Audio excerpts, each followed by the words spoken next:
За сайн байцгаана үзэгчдээ. Өнөөдрийн тод зоч ярилцлагын цагийн зочноор Монгол Сувг ухааны Монокул Академийн ерөнхийлөгч, физикч, философч доктор Зулагийн Батотхон оролцож байна. Танд энэ өдрийн мэнд хүргэе. Тэгэхээр Батотхон докторыг бол одоо телевизээр ярих тоолонд энэ хатан ухаан, Монгол Сувг ухаан гэдэг энэ зүйлүүдийг төлхөө ярьдаг. Өнөөдөр та бид хоёр бол арай өөр зүйлийн тухай ярих болно. Батотхон гэдэг энэ хувь хүнийхэн талаас, эрдэмтнийхэн талаас тэрчлэн өнөөдөр яг энэ нийгэм улс төрийн амьдралд бас энэ хүн юу ямар үнэлт өгүүлэлт өгдөг юм бол энэ талаас нь илүү ярихыг хүсэж байна л да. Тэгэхээр та бол өөр их сургуулийн багш, физикч, математикч хүн. Тэгэд сүүлийн жилүүдэд энэ гинт Монгол Сувг ухаан нийгмийн салбар руу илүү оруулж хүн төрөлхтнийг одоо соён гэгэрүүлэх талаар олон зүйлийг хийлээ л да. Ер нь яаж яваад өнөөдөр тэр шинжлэх ухааны хүн гинт энэ салбар руу орчих вэ? Энэ ганц миний хийдэг ажил биш л дээ. Яг энэ зүй тогтол бол олон физикч хүмүүстээр, тэр чинь онлын физикчдээр одоо тохиолдсон байд. Би бол онлын физикч. Онлын физикээр, квант физикээр, атом цөмийн физикээр ажилласан. Тэгэхээр зэрэг яадг вөхөр одоо агуу Эйнштейн байна, Нобелийн шагналт. Агуу Эйнштейн бол амьдралынхаа сүүлийн 8 жилийг буддийн гүн ухааныг судлахад зориулсан байд. Пэм одоо Нобелийн шагналт агуу онлын физикч Пэм бас адилхан. Ийм түүхт яриад байвал олныг хэлнэ. Тэгэхээр энэ ямар зүй тогтол ажиглагдаад байгаа юм гэхээр ерөөсөө энэ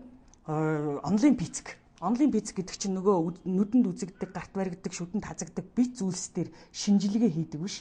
Логик сэтгэлгээний аргаар оршихуйн зүй тогтлыг тогтоодог ийм салбар шүү дээ. Тэгэхээр зэрэг логик сэтгэлгээний арга шилжчихсэн улсууд бол энэ өөрөөр хэлэх юм бол материалын ертөнцийн хүрээнээс халиад нөгөө оюун санааны ертөнц рүү шилжчихсэн улсууд бол яадаг вөхөр нөгөө өөрсдийнхөө судалгаанаас нэг эрэл хийж л судалгаа хийн штэ. Эрэл байхгүйгээр хүн судалгаа хийнэ гэж байхгүй. Тэгэхээр нэг эрлийг хөөж судалгаа хийгээд явтал нөгөө эрлээ олохгүй болохоор зэрэг өөр юм руу ордог байхгүй. Тэгэхээр Эйнштейн бол хамгийн сүүлд нас орохоос хэдхэн хоногийн өмнө Пемон гэдэг онлын физикч рүү уцтаад би бурхны оронд очихдоо ганц л асуултаа очино. Харьцангуй гэж юу вэ гэдэг би асууна гэж. Тэгэхээр тэр хүн өөрөө харьцангуй онлыг нээчихэд харьцангуй гэдгээ сайн ойлгоогүй л энэ ороос бутсан байгаа байхгүй. Тэгээд харьцангуйгаа ойлгохын тулд яасан гэхээр буддийн ухааныг судалсан. Тэгээ Эйнштейн хэлсэн үг үед хэрвээ шинжлэх ухааны үндэстэй шашин гэж яддаг бол тэр нь буддийн шашин юм а гэж тэг дүгнж хэлсэн шүү. Тэр хүн зүгээр нэг хэлээгүй байхгүй. Тэр буддийн ухааныг чинь судалчаад хэлсэн. Тэгэхээр зэрэг яг л надад бол бас л нэг ийм эрэл намайг ийм Монгол Сувг ухаан руу оруулсан юм л да. Юу гэхээр би физик математикийн мэрэгжилтэй хүн. Физик математик гэдэг чинь байгалийн шинжлэх ухааны сорн байхгүй. Дээд нь цөм нь байхгүй.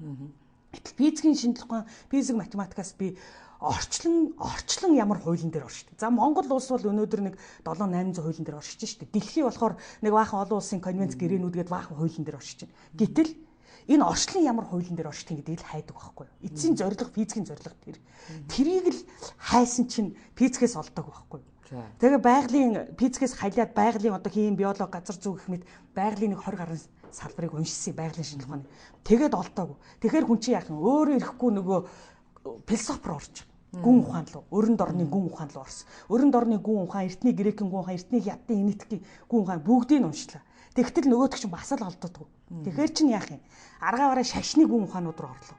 Шашны гүн ухаанууд руу 3 том шашны гүн ухаан руу ороод уншихаар нөгөөдөг чинь бас олдсон. Тэгэхээр энэ зэрэг эзотерик мэдлэг дээр үе эртний мэдлэг рүү орлоо. Баас юм гарахгүй те. Орчин үеийн синергетик, торсын орны синергетик мэдлэг рүү орлоо.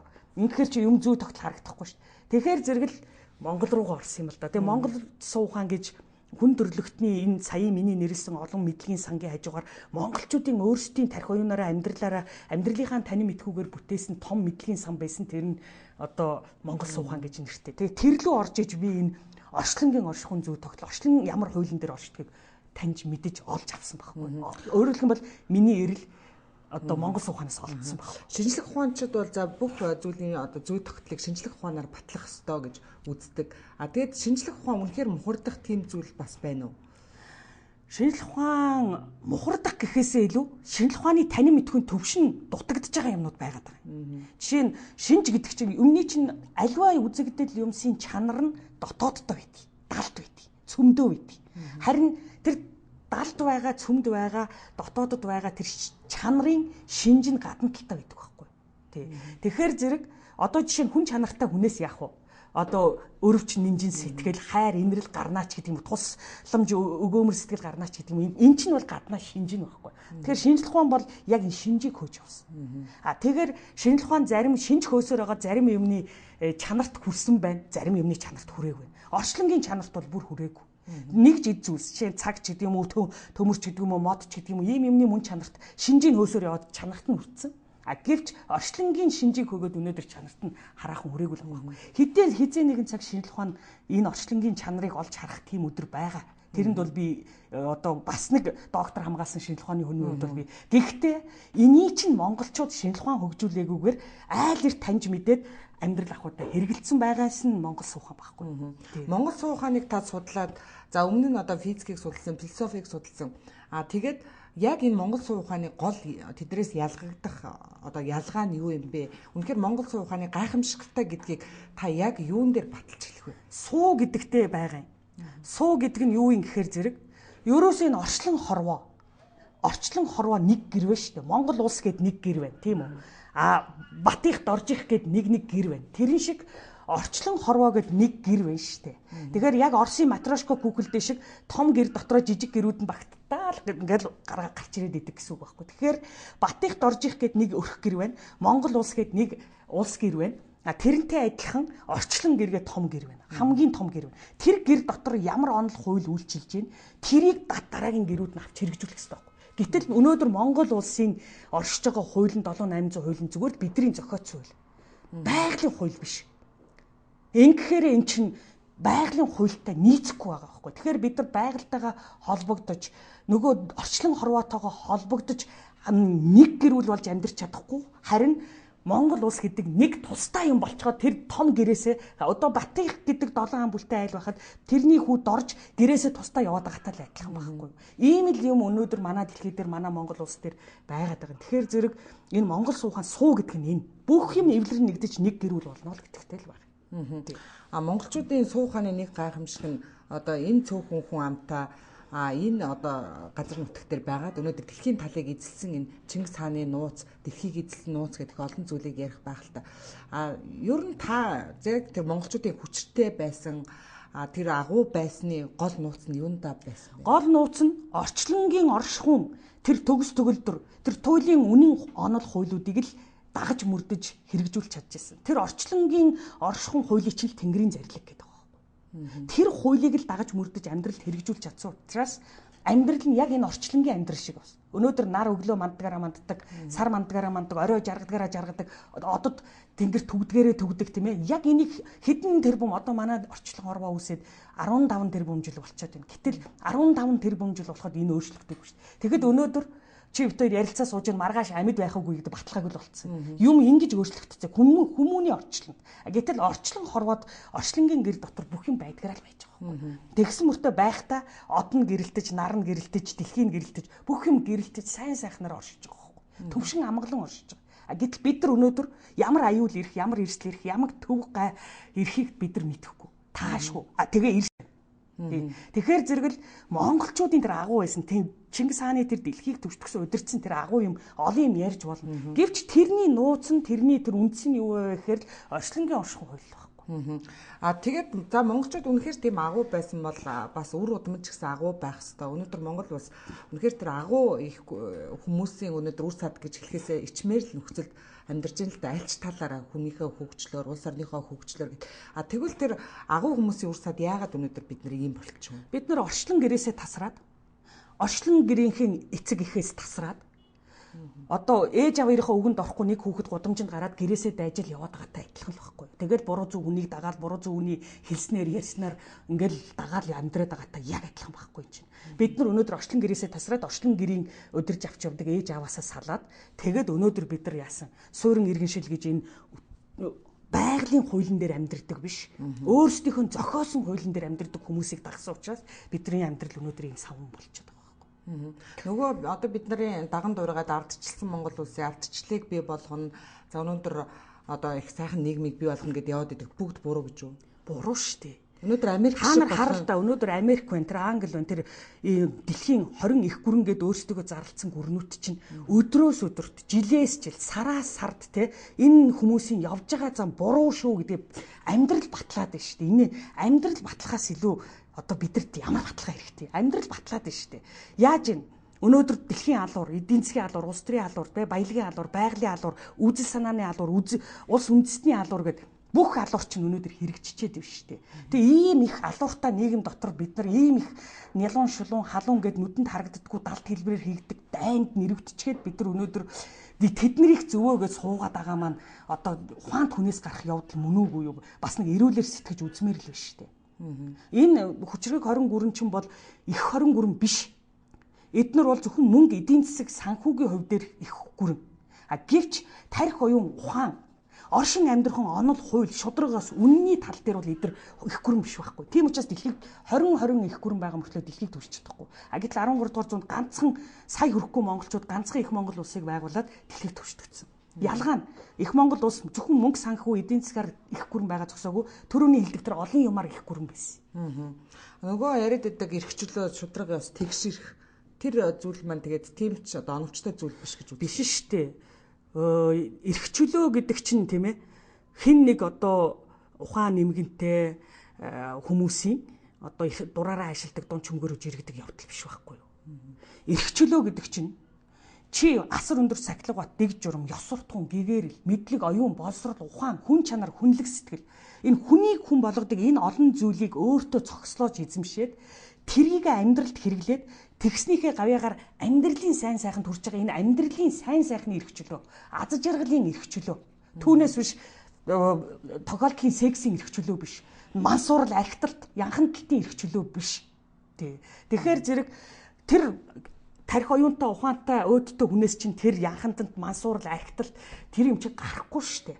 Тэр авилгал хээл ахвал тэр муу мухай юм чи гарахгүй штэ. Тэгэхээр зэрэг эрх чөлөө гэдгийг бид нар энэ дандаа муу мухай сөрөг талаас нь харах биш те. Тэр тарих оюунаараа эрх чөлөөнд төрөх, бодол сэтгэхгүйгээр эрх чөлөөнд төрөх, мэдлэг чадвараараа эрх чөлөөнд төрөх, амьдралаа засаж төвшдөггүйгээр эрх чөлөөнд төрөх, улс их орноо хүчрхэгж бадруулахаараа эрх чөлөөнд төрөх, мөн амьдралын аз жаргал төвшин сайн сайхан амар амгалангийн эрх чөлөөнд төрөх гэж ойлгох хэрэгтэй болохоос ш. Өнөөдөр брэнд өмсдгийн эрх чөлөө тийм үү?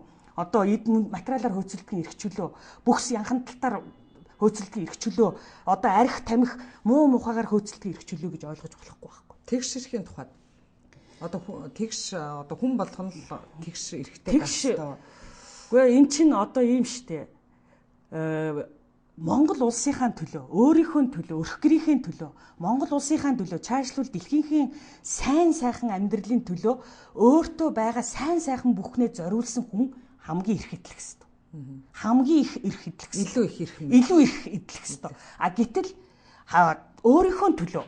За бүр дэлхий боли улс боли. Өөрийнхөө гэрийн төлөө, өөрийнхөө үр хүүхдийн төлөө, өөрийнхөө төлөө сайн сайхан зүйлийг зориулж чадахгүй, сайн сайхныг хийж чадахгүй байгаа хүмүүс ямар эрх идлэх ёстой. Жишээ нь гэрийн эзэн гэдээ монголчууд ярьдаг шин. Гэрийн эзэнгээ эр хүн чи яагаад тэр гэрийнхөө хойморт залраад ханаараа хоол цайгаа зөөлгөөд эд баялаг эдээ будааныхаа дээжиг хүртээд үр хүүхдэрээ хүрээлүүлэн хүндлүүлдгийн тэр эрх нь яаж олдгийг гэхээр тэр аав чинь тэр айлын гэрийг амьдралыг засад төвшгөж сайхан болгосны төлөө тэр эрхийг эдэлдэг. Тэгээгүй бол тэр аавд тийм эрх, тийм шагнал олдохгүй шүү дээ. Тэрнтэй адилхан чамд ямар эрх байгаа юм гэж бид нар асуудаг шүү дээ. Тэгэхээр чин надад би ийм сайн сайхан зүйлээ ийм өөрийнхөө төлөө өрх гэрийн төлөө, улс гэрийн төлөө, дэлхийн гэрийн төлөө зориулсан учраас надад эрх байгаа гэж хэлэх ёстой байхгүй. Гэтэл юу ч зориулаагүй, юу ч өөрөөсөө гаргаагүй, алгаад илгээгүй, тархиад илгээгүй, сэтгэлээ сүнсээ илгээгүй, хайраа илгээгүй хүмүүс өнөөдөр яаж байна? Эрх идлэнгээ сууж байгаа байхгүй. Тэгээ өнөөдөр одоо та хоёр бол бас нэг та бол одоо энэ телевизийн төлөө, би энэ суухааны төлөө, энэ Монголын төлөө бас нэг тодорхой хэмжээгээр зүтгээд явж байгаа юм. Бас өөрсдийнхөө амьдралыг, гэрийнхээ амьдралыг тодорхой хэмжээнд болгоцоход ингээд илүү гарсан хүч нөөцөө Монголын төлөө зориулж явж байгаа. Гэтэл та хоёр өнөөдөр өвгөнтийн хүндийн архичинтай, гудамжны хог түүж идж байгаа хүмүүстэй юу ч хийхгүй бие, гараа, тархиа, сэтгэлээ хумаад гэртээ ажилгүй сууж байгаа хүмүүстэй яг ижлэх эрх эдэлж байгаа байхгүй. Энэ чинь шудраг гэсэн юм. Нөгөө шудраг гэсэн ярьдаг нөгөө Америк ардчилчин тэгээд энэ шудраг гэсэн юм уу тэгвэл?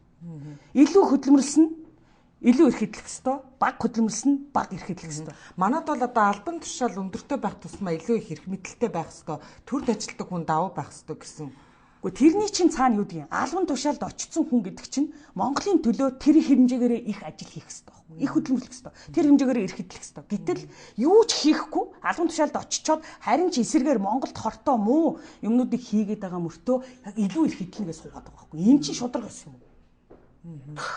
Тэгвэл одоо Монголд 13 дугаар зуунд Чингис хаан зэрэгт болсон. Хаан хүн гэдэг чинь Монголын төлөө хамгийн их хөдөлмөрлөдөг, хамгийн их ухаанаа зарцуулдаг, сайн сайхнаа зарцуулдаг хүн учраас тэр хааны хэмжээшгүй их эрхийг эдэлжсэн болохоос зүгээр нэг хаан болсон гэдгээрээ эрх эдлэг байна.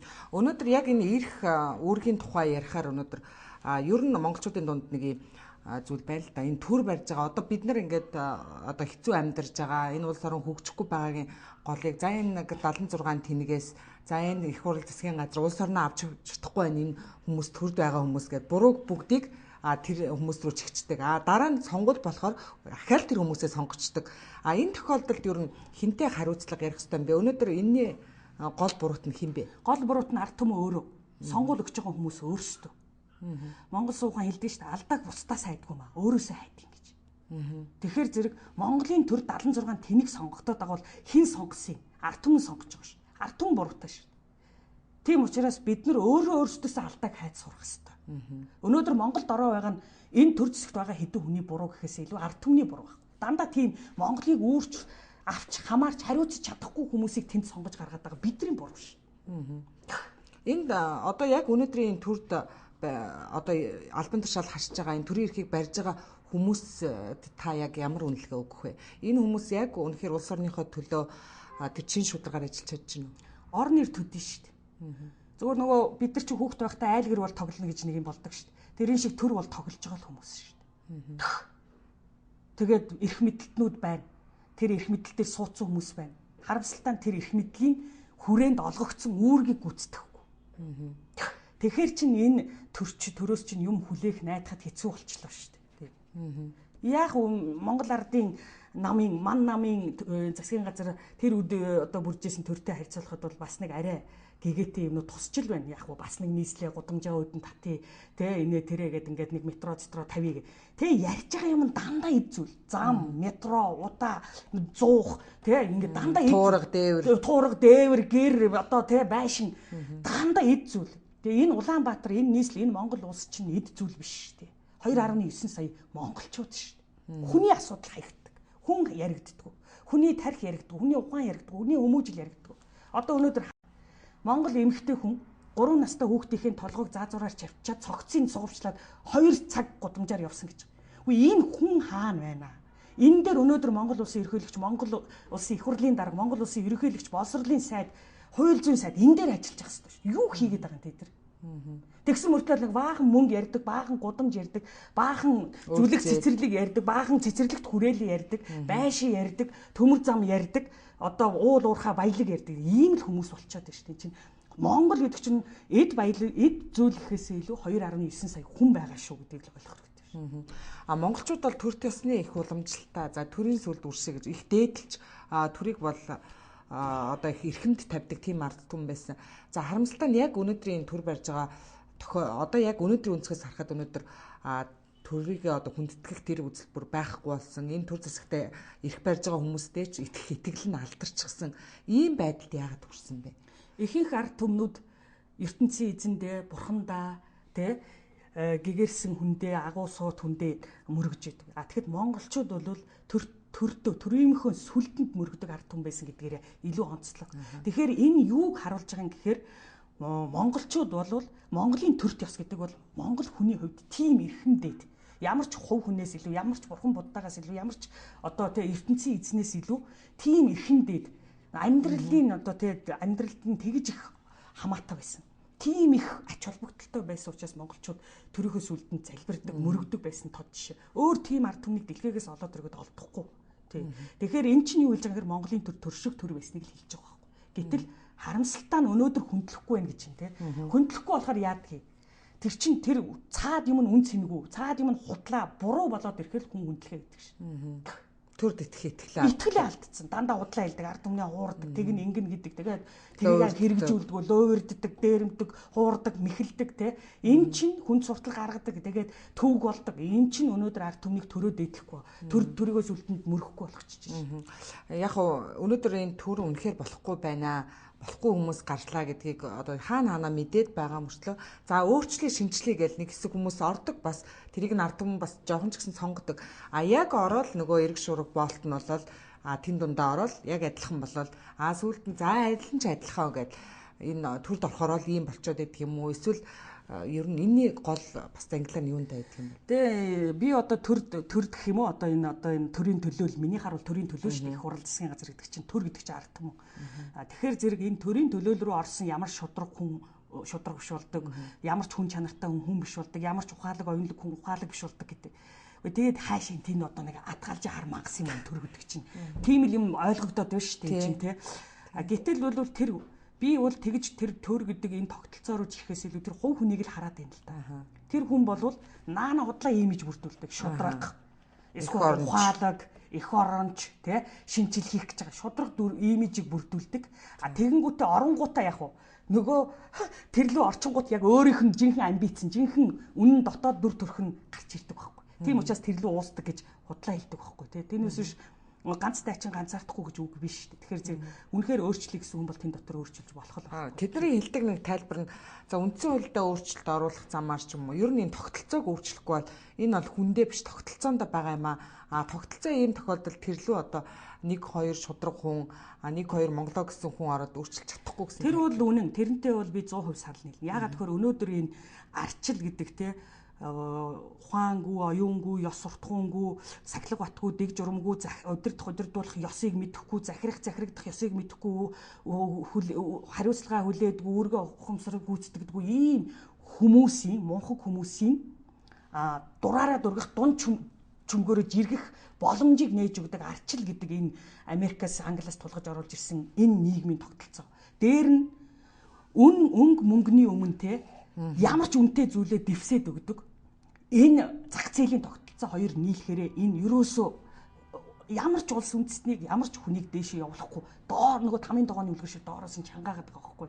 Тэгэхээр зэрэг энэ зах зээлийн харилцаат арчсан нийгэм гэдэг чинь өнөөдөр энэ нийгмийн харилцаа биш байна.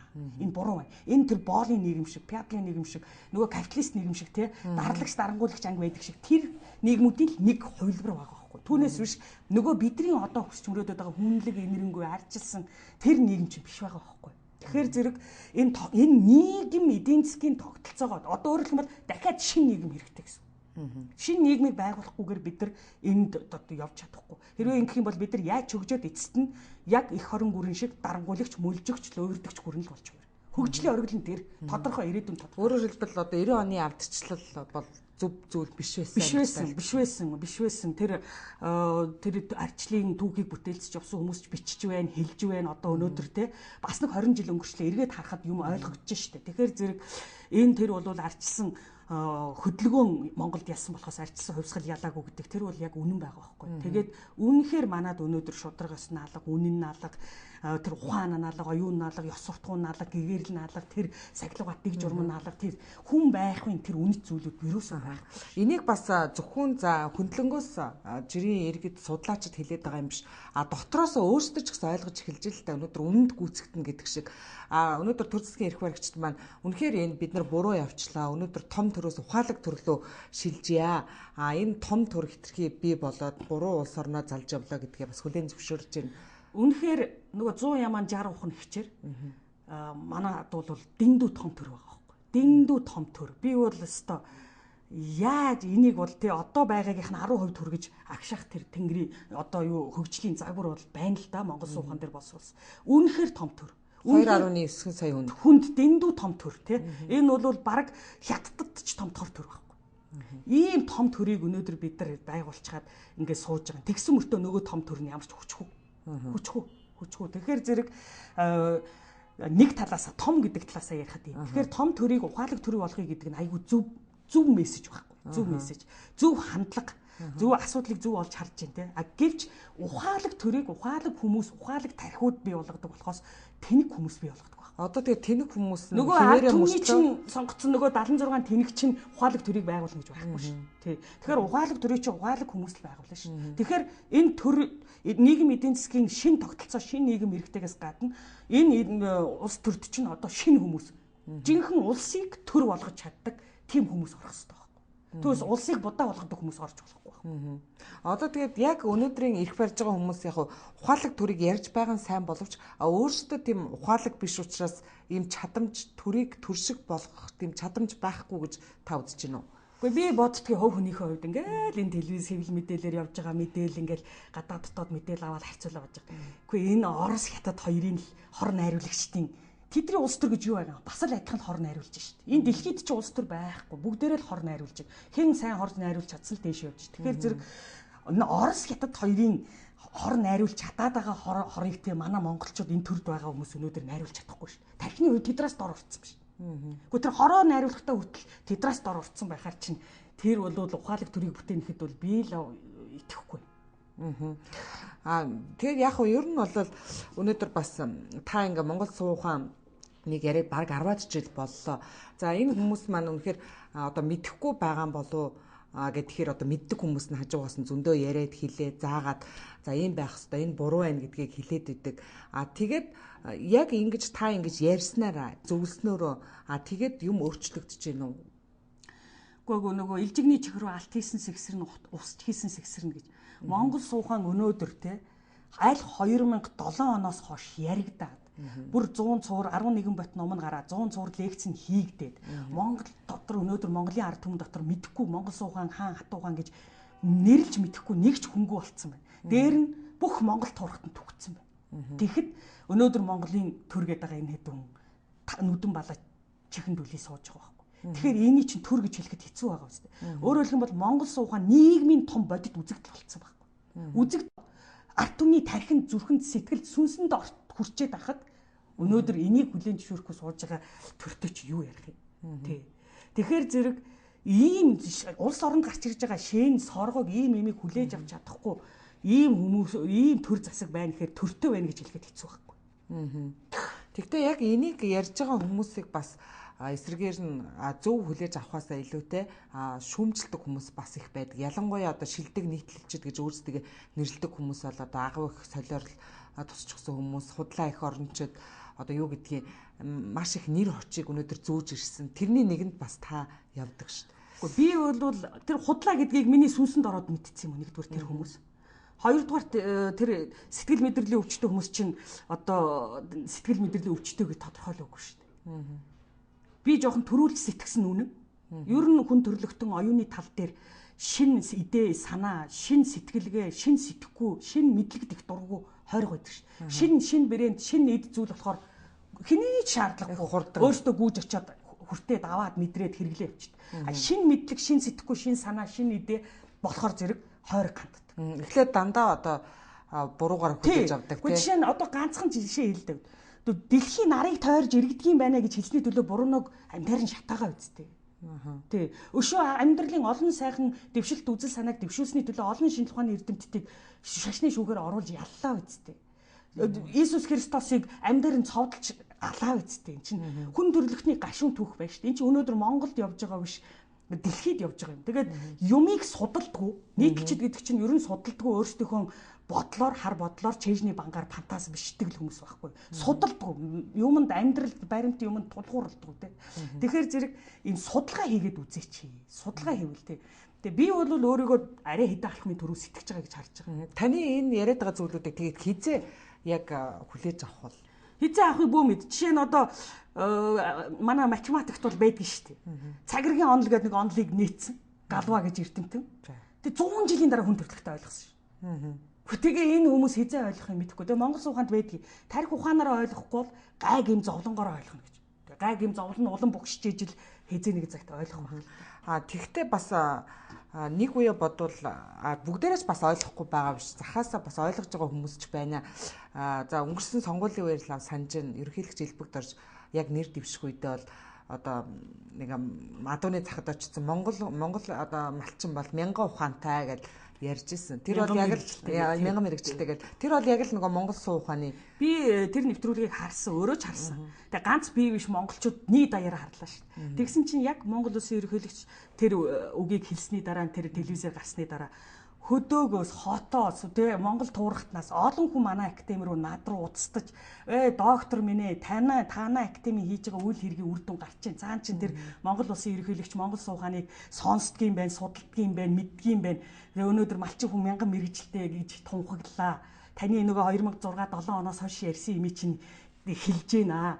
Тэгээд энэ бол их сайн хэрэг шүү. Төр засаг бас энэ суухан хүрж байгаа юм байна гэж олон хүмүүс баяр хүргэсэн. Утасцсан, мессеж бичсэн, мэйл бичсэн тий.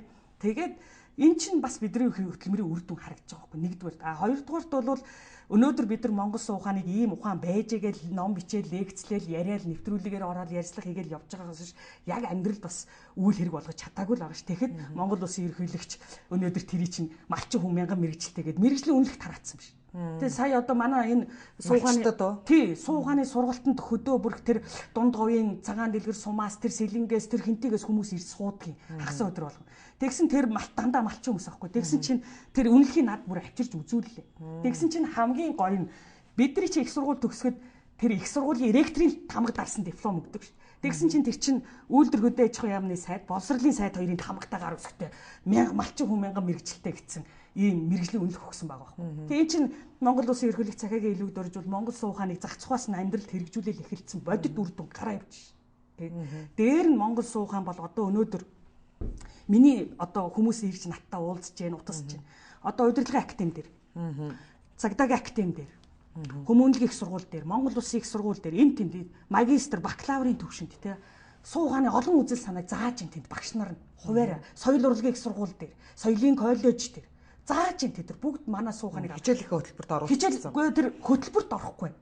Тэр хичээлийг зааж байгаа багш нь суу ухааны лекц сонссон ном уншсан. Тэгээд нөгөө хичээлийн агуулгыг суу ухаанаар баяжуулж ингэж харьцуул заадаг юм байна л да. Тэгээд бүр даалгавар өгсөн. Энэ даалгаврыг яаж хийхээ мэдэхгүй багшаа та нөгөө хизүү даалгавар гэдэг ном байдаг шүү. Кино байдаг шүү. Өөрийнх нь өгсөн даалгаврыг өөр нь бодуулдаг. Тэр шиг миний одоо суу ухааны даалгаврыг надаас ирээ асуугаад авч байгаа. Ийм бодит жишээнүүд байж байна. Дээр нь одоо Монгол туурхтанд хүрчлээ. Дээр нь өөр Монгол сургуулиудын захирлуудын холбооноос энэ Монгол суу ухааныг 1-ээс 12 дугаар ингээд сурах хүчиг болгоё гэд санал тавьчаад байж байна. Би тэгээд одоохондоо яахаа мэдгүй хариу өгч дийхгүй ингээд бодоод л байж байна нэгдүгээр.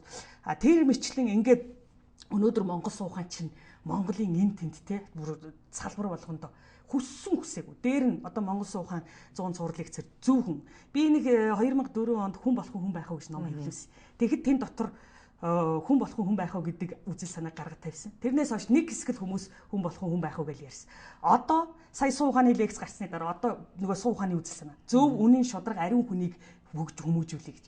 Одоо зөв хүн Монгол хүн гэж одоо боловсролын сайд тийм шинжиллийн бодлого гаргацсан байна. Сайн хэрэг. Гэхдээ зөв Монгол хүнийг ман намын үед Сүү Батболд ерөнхий сайд Кембрижийн одоо тогтолцоогоор бэлтгэх гэж бодож байсан. Гэтэл одоогийн сайд болохоор нөгөө өөрөө Японд төгссөн болохоор Японы тогтолцоогоор бэлтгэх гэж үзэж шít. Ингээд Монгол мах цустай Монгол биетэй Япон тархитай Англи тархитай хүмүүс энэ бол биш л дээ. Тэгэхээр Монгол мах цусан дээр Монгол юм чил нийлдсэн зогцсон шít. Батутхан гэж ийм судлаач гарч ирээд гинт ингээд яриад эхэлсэн гэж хүмүүс бас ойлгодог л да. Гэхдээ та ярихаас өмнө бол маш ихийг судалж, маш ихийг бичиж, хэвлүүлж эхэлж тэгж ажилласан байдаг. Та яг өнөөдрийн байдлаар хэдэн ном бичээд байна? Өнөөдрийн байдлаар би 40 гаруй ном бичээд байна. Тий, би хамгийн анхны номоо 1997 онд бичсэн. Тэрнээс хойш одоо 40 гаруй ном бичээд байна. Гэхдээ энэ ном бол зүгээр нэг шалдар үлдэр ууж идэх өмсөх зүүхийн тухай нэг ойр зур юм биш. Энэ дандаа зүй тогтлын орчлонгийн, амьдралын, байгалийн, улс үндэстний тий хүний оюун ухааны дандаа тэр оршихуйн зүй тогтууд руу хандаж бичдэг. Тэрүүгээрээ ялгаатай. Монгол суу ухааны 10 цуврал дараа нь ертөнцийг таних уу? ертөнцийг танихад туслах уу гэж тэр хүн судлал, философи, тэр физик, математик тэгэл нийгэм, тэг сэтгэл судлал шашин судлал, ёс суртахуун бүгдийн багтаасан ертөнцийг танихад туслах уу гэж 19 зураг байж байгаа. Тэрний дараа Монгол суух хана. Тэрнээс өмнө тэр физикийн те ёс суртахууны логикийн гээд маш олон чиглэлээр би чинь бичсэн шүү дээ. Таны номнуудыг бас сүүлийн үед за Монголдо төдийгүй гадныхан маш ихээр сонирхож байгаа гэж сонслоо л да. Яг өнөөдрийн байдлаар таны номнууд гадаадд ер нь хэр хэвлэгдэж байна? Гадаадд одоо Японд, Швейцарт, Англид, өвөр Монголд гэдэг ингээд хувилбарууд бол байна. Би одоо тэгээ удахгүй хэвлэгдээд гараад ирэх бах. Ирснийхэн дараа үзүүлээд бодиттой юм үзүүлж ярьсан зүг байх л да. Дээр нь одоо дараагийн номнууд бичигдэж байна те. Барууныхаа их сонирхож байгаа гэж. Одоо ялангуяа энэ миний Тэнгэризмыг сая өнгөрсөн 9 сард манайх Монгол суу ухааны олон улсын эрдэмжлэгийн хурлыг бүтэн 3 өдөр хийсэн. Нилээн гадаад төлөөлөгчтэй гадаад олон орноос Монгол дурхтнаас ирсэн. Тэгээд тэд нар бол энэ Тэнгэризмыг их сонирхож байгаа. Ерөөсөө л эн чинь л бидний баримтлах онол хууль юм байна. Амьдралын оршихуун хууль юм байна. Ганц үндсэн хууль тэр л юм байна гэж. Тэгэхээр бид нар байгалийн орчлонгийн оршихуун үндсэн хуулийг энд Монголын үндсэн хууль болгож авчирхсахгүй бол энэ Монгол улс явахгүй. Энэ дэлхий явахгүй. Ер нь энэ саяхан бид нар бас энэ шинэ засгийн газар шинэ их хурлаа байгуулад шинэ сонголтоо хийлээ л дээ. Тэгээд бас жил гарны хугацаа өнгөрлөө. Энэ хугацаанд мэдээж үнэлт өгөх хугацаа хангалттай болсон байхаа. За үнэхээр тэр өөрчлөлийн, шинжлэлийн одоо улс шиг амьдрий, хүн шиг амьдрий, улс шиг хөгжиж гэж гарч ирж байсан. Тэр зорилтонтой өнөөдөр хүрч чадчихжээ нү? Мэдээж чадаагүй гэдгийг бол ганц би биш Монгол 2.9 сая Монгол чадах тийм чадах гэж Монголын үзүүрт гэрэл. Гэхдээ эдгээр бол ганц нөгөө даган дуурайх гэдгээр л явсан байхгүй юу. Ерөөсөө л Америк шиг болно, Англи шиг болно. Гэтэл тэр Америк, Англи амьдарч гаднаасаа гоё харагдаад байдаг. Дотор нь орохоор биш юм байна гэдэг бид нар өнөөдөр 23 жилийн амьдралаар өнөөдөр ойлгож байна шүү дээ. Өнөөдөр бидний амьдрал гаднаараас бүх юм болж байна. Хэвээ гоё өндөр байшин баригдаал, Улаанбаатар хот гудамж талбай гоё болоод хүмүүсийн зүст нүүр царай, өмсөх хувцас идэх бүх юм гоё болоод энэ стац жаргал байна гэж харагдаад байна шүү дээ. Шинж талаас. Нөгөө дотоодд нь ороод чанарыг харахаар эн чи биш вэ гэдгийг бид нар мэдээд байна шүү дээ. Тэгэхээр зэрэг бид нар яг ингэж хурдтагдсан. Тэгээ нодлон дээр ардчлалын олон улсын чуулган манай Монголд болсон шүү дээ. Нодлын юу ах өнгөрсөн хавар. Тэгэхэд тэр нөгөө ардчлалын алдартай эмэгтэй чинь нөгөө Мьянмарын нөгөө эмэгтэй тэр Ан Сан Сунчуу гэж. Тэр эмэгтэй чинь дүр эсгсэн ардчил ийм тухай ярьсан. Тэгээ би бол бодож байгаа юм. Хэрвээ Монголд дүр эсгсэн ардчил байгаа бол дэлхийд дүр эсгсэн ардчил байгаа. Яагаад гэвэл дэлхий бид нар тийм л ардчлалыг заасан, бид нар тэднээс тийм л ардчлалыг уулж авсан. Тэ? Түүнээс биш монголчууд дэлхийд байгаа тэр цэцэг цэврүү шиг сайхан төгс төгөлдөр ардчлалыг бид нар энд дүр эсгсэн болгочиход байгаа биш байхгүй. Дэлхийд өөрт нь дүр эсгсэн ардчил биш. Тэ. Ер нь одоо та нар энэний тод шахар их хорон гүрний удирдагч нар ингээ байсгаал нэг уулзах. Маш их мөнгө, цаг, санхүү тий хайрын юм үнэтэй юмнуудыг зарж байгаа л уулзах. Зүгээр нэг 7 дугаар ангийн хэдэн цахилахгүй бацаанууд ч байж байгаа л тарж штэ. Юу ч шийддэггүй. Хурлаас ямар ч үр дүн гардаг. Бид нар дэлхийгээр хараад сууж байгаа штэ. Ер нь яг хоо за мэдээж энэ өөрчлөх ёстой гэд нэг хэсэг нь үздэг. Гэтэл бүр ихтгэл алдаад одоо сүүл рүүгээ хүмүүсийн дунд. За тэргүй одоо ингээл дээрээч одоо суудлаа олохгүй, доотхон ч гүйдлээ олохгүй. За энэ тохиолдолд одоо нөгөө сохрын газар, сохор доглонгийн газар доглон гихчээр ингээл явхаас өөр арга алгаа. Үнэхээр луурдаг бол одоо луурдаал өөрийнхөө халбарны хэмжээгээр тэндээс хүртэл ингэж явхаас өөр аргагүй нэ гэсэн тийм сэтгүүтэй хүмүүс бас их олон болчихно. Үгүй тэгээд тэр Японы зохиолч Кимура Аяко гэж хүн одоо тэр 14 минутын Монголыг шүүмжилсэн том видеог, аудиог цацлаа шүү дээ интернетээр. Тэн дотор яг үннийг хэлсэн шүү. Би эх орондоо яаж тус болох вэ? Би эх орны төлөө юу сурч мэдэх үү гэж монголчууд сурч ийсэн шүү. Би ямар албан тушаалд очих уу? Би юуг идэх үү? Юуг авах уу? Хуурч мэхэлж сорж авах уу? Мүлжих үү гэдгийн тулд сурдаг болсордог болохоос би эх орондоо яаж хэрэг болох уу? Би эх орондоо ямар хувь нэмэр оруулах уу гэж сурч болсордог гэж. Тэгээ маш товчхон тодорхой. Тэгээ өнөөдөр бид нар буруу байгааг одоо бид нар биш гадаадынх нь нөгөө хамгийн үнэлдэг хүндэлдэг үгийг үнэн гэж хүлээж авдаг гадаадынх нь ч хүртэл ингээ хэлээд эхэлчихсэн шүү дээ. Тэгээ би бол тэрийг намайг зарим хүмүүс бол энэ Монголын ард түмнийг доромжилдог, энэ хатуу ширүүн загиндаг гэж ярьдیں۔ Гэсэн. Гэхдээ хүн амьдралыг ухаарад ирэхийн цагта загнаачулсан хэлдэг эцэгтэй болоосоо ихтэй болоосоо гэж хүсээ толгоогоо шагаа уйлдаг үе байдаг юм билээ шүү. Тэрэн шиг өнөөдөр Монголыг монгол хүн загнах биш, Монголыг Япон хүн загнаад эхэллээ тий. Тэр гадаадын хүмүүс загнаад эхэллээ. Одоо тэгээ яах юм бид нар? Ингээл чихэн дүлээс суугаад ах юм. Тэгээ ер нь бол энэ загналаа гэдэг үгийг хэн хэлдэг гэхээр хамгийн ухаан мото хүмүүс хэлдэг. Тий. Харин ухаантай хүн бол тэр загналтыг чи намайг угааж өгч, намайг цэвэрлж өгч, намайг ариусгаж өгч гэж хүлээж авдаг. Тэгэхээр монголчууд бид 23 жил долдоо, бялтуу, худал хуурмаг, үг, харьцаа бүх юм дасцсан. Би сэтгэл маань, тарих оюун маань дасцсан учраас ингээд үннийг шулуухан хэлцдэг хүмүүсийг үзэж чаддаггүй болдог тий. Тэгтээ яах юм? Гай гэмээрээ хэдхэн жилийн дараа ойлгоно. Одоо цаан чинь би бас тэнэг хүн биш, би чихээ бөглцсөн хүн биш. Хүмүүс ирээд надад хэлж шít. Цаан чинь хүмүүс цуглаад билардаа цохоод пивэ уугаад сууж байхдаа ярьж гин гэж. Нөгөө баттхан чинь юу яриад байсныг тэр 100 цуврал лекц юуны тухай яриад байсныг одоо л ойлгож гин гэж ярьж гин гэж. Үгүй Монгол хүн төрлөخت монголчууд итгэл хүн төрлөخت нь дандаа хойно ойлгох. Нөгөө гимшил нь хойно гэдэг чинь тэр шин. За бид хоёрын яриа нэлээд одоо улс төрчсөн. За нийгмийн хүрээний болчлаа. Тэгээ Баттотхон гэж хувь хүнийх нь хувьд бас хүмүүс сонирхож магадгүй л дээ. Тэгэд та яг өнөөдөр яг юу хийж гэн таны эрхэлдэг одоо албан тушаал. За ном мэдээж бичээд байж байгаа юм байна. Ер нь та өнөөдөр өдрийг ер нь яаж өнгөрөөх? Би бол одоо Тэнгэризм гээд 3 бат ном дээр сууж байна. Энэ Монгол суухан гэдэг чинь орчлонгийн оршихуйн үндсэн хууль буюу Тэнгэризм гэдэг чинь орчлонгийн оршихуйн үндсэн хууль. Тэгвэл Монгол суухан чинь орчлонгийн оршихуйн үндсэн хууль Тэнгэризмийг газарт хүний амьдралд авчирч хэрэгжүүлсэн хуулиур нь Монгол суухан байхгүй. Тийм учраас би Монгол сууханыг гаргаж баахан үргэлээ. Одоо энэ Монгол сууханд нэг ч ургуулсан үндэс нь Тэнгэр юм шүү. Тэнгэрийн оршихуйн үндсэн хууль юм шүү гэдгийг гаргаж ирж тавьж өгч байгаа юм. Тэгээд энийг бичээ сууж гэн энэ өвлийн цагийг ашиглаад тэгээд ер нь бол би бол Монгол суухан энэ Тэнгэризмийг бичснээр бол Монголын ард түмнийг хүний өмнө нүүр улаахаагүй бидний эцэг дээдсийн уламжилж ирсэн агуу мэдлэгийн сан, оюуны сан гэд хүний өмнө байхантай л болгосон гэж бодож байгаа. Тэгээ энийг бол энэ ард түмэн одоо ойлгохгүй гэж бол. Хойч үе өмнөх үеэсээ дандаа ухаантай гэж үгээд. Хойч үеийн ухаантангууд ойлгох цаг ирнэ. За тэр нь хамаагүй. Тэгээд ер нь бол одоо бол энэ бүтээлээ хийчихэд энийг бол шууд дэлхийд хүргэх санаа байна. Нэгдсэн үндэсний байгууллага, Европын холбоо, улс орнуудын гол энэ 21 гүрний улс орнуудын удирдагчдад англи хуулиурын шууд илгээх сонирхолтой байгаа. Тэгээд одоо ер нь бол дэлхийд энийг хүргэе. Монголчууд бол нөгөө тамийн тогооны үлгэрээрээ юмаа хүлээж авдаг ч хүн байна, дэмждэг ч хүн байна, ойлгодог ч хүн байна те. Тэр гадаадынхын төгөл гэж бодож байна. Тэнгэризм гэснээс таныг бас одоо бөө болсон энэ тэнд гал дахиад явж байгаа дүрсүүд бас хэв мэдээлэл хэрэгслээр гарч ирсэн. Та үнэхээр бөө болсон уу? Гэхдээ би зарлцсан шүү дээ. За тэрний чинь энэ тэнд би нэг олон тахилга хийдгүү жилдээ 3 удаа тахилга хийдэг. 3 сарын 22, 9 сарын 22, 12 сарын 22 жилдээ 3 удаа тахилга тэрэгэл хий цаг нь болохоор хийдэг. Түүнээс хүн хар үзэл энэ тэнд гал дахиал энэ тэнд үйлчлэл ингээл хүн амтныг хуураад шулаал мүлжөөл ингээд явдггүй би. Төр энэ Монголын төрийн 3 сүлдийг Тэнгэрийн ёсоор нь амьлуулах үүрэг надад ирсэн. Тэрийг хийгээл явж байгаа. Тэнгэрээс тийм үүрэг. Тэнгэрээс тийм үүрэгс тэрийг хийгээл явж байгаа. Та ер нь за эмэгтэй хүний хувьд асуухад өнөөдөр эмэгтэйчүүд бол одоо гоо сайхан байх хэвээр гоо сайхан ертөнцийг аварна гэж одоо юу бүхтэй дүүфэлтэй за гартаа эмэг зүйлттэй ингээд явдаг ш нүрээ боддог. Таныг ингээд харахаар ерөөсөө одоо нүрээ боддог юу ч аахгүй. Одоо ярилцлаганд ирээд ингээд чих хоосон гар хоосон. Энэ яагаад ингэж вэ?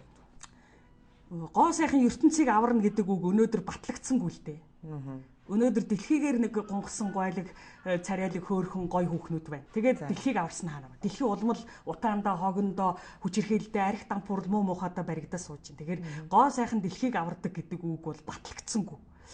Тийм учраас нэгдүгээрт хоёрдугаарт бол өөртөө дотооддоо гоёлгүй хүмүүс гадны өөрийгөө гоё гэж гадна талдаа мэдрүүлэхийн тулд тэр эд зүйлийн гоёор өөрийгөө гоё гэж мэдрүүлдэг. Өөрт нь мэдлэг, ухаан, оюун одоо юу гэдгийг үнэн, хайр, сэтгэл, хүн чанар тэр гоёлууд өөрийн язгуур гоёлууд байхгүй юм чинь яах юм? Би ийм гоё амтан гэдгийг эдээр л нөхөж харуулж шít тэр чинь. За нэг талаас нөгөө талаас үгүй тэгээд тэрийг одоо зүүлээ. Тэгээд яах юм надад өөрчлөгдвөл. Гэхдээ одоо өнөөдөр би нэг им уухад миний өвчин арилж надад хэрэгтэй учраас би уух хэрэгтэй үстэй. Гэтэл тэр алтан бүгжий чинь зүүлээ. Тэр гоё брэнд чи байдлаа. Тэ над юу нэмэгдэх юм? Юунд ашигтай, юунд хэрэгтэй? Одоо л за брендийн хувьд хүмүүс ч одоо үнэтэй машин унснараа энэ бол одоо хүний нийгмийн статусыг тодорхойлж байгаа маа гэж л үзэж байна. Эн чинь энэ хүн төрлөختний яаж мунхаг болж, яа тэнэг болж, нөө мэдлэггүй бол мунхаг, мэдрэмжгүй бол мулгуу, сэтгэлгүй бол тэнэг гэж яаж мунхаг тэнэг болсны, мулгуу болсны л одоо тод илэрнэ штэ. Дотооддоо тарих оюун нь хоосон нөгөө манай эцэг дэцэлдгээр хоосон толгой хонголдог чээж гэдэг. Гаднаа л бөөм брэнд болохоос дотроо юу ч байхгүй.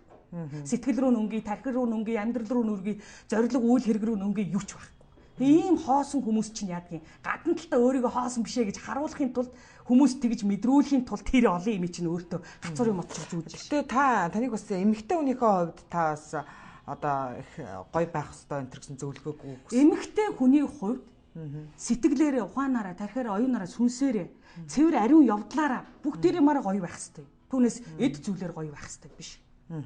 За баярлалаа. Ингээд би тэр ярилцлагын цаг өндөрлж байна. Ингээд студиуд ураг дээрж ярилцлага өгсөн танд баярлалаа. Амжилт хүсье. За баярлалаа. За эрхэм үзэгчдээ өнөөдрийн манай тод зурч ярилцлагын цагаар Монгол Сувь ухааны Манекол академийн ерөнхийлөгч, физикч, философч, доктор Зулагийн Бат Отгон оролцлоо. Ингээд анхаарал тавьсан үзэгчдээ баярлалаа.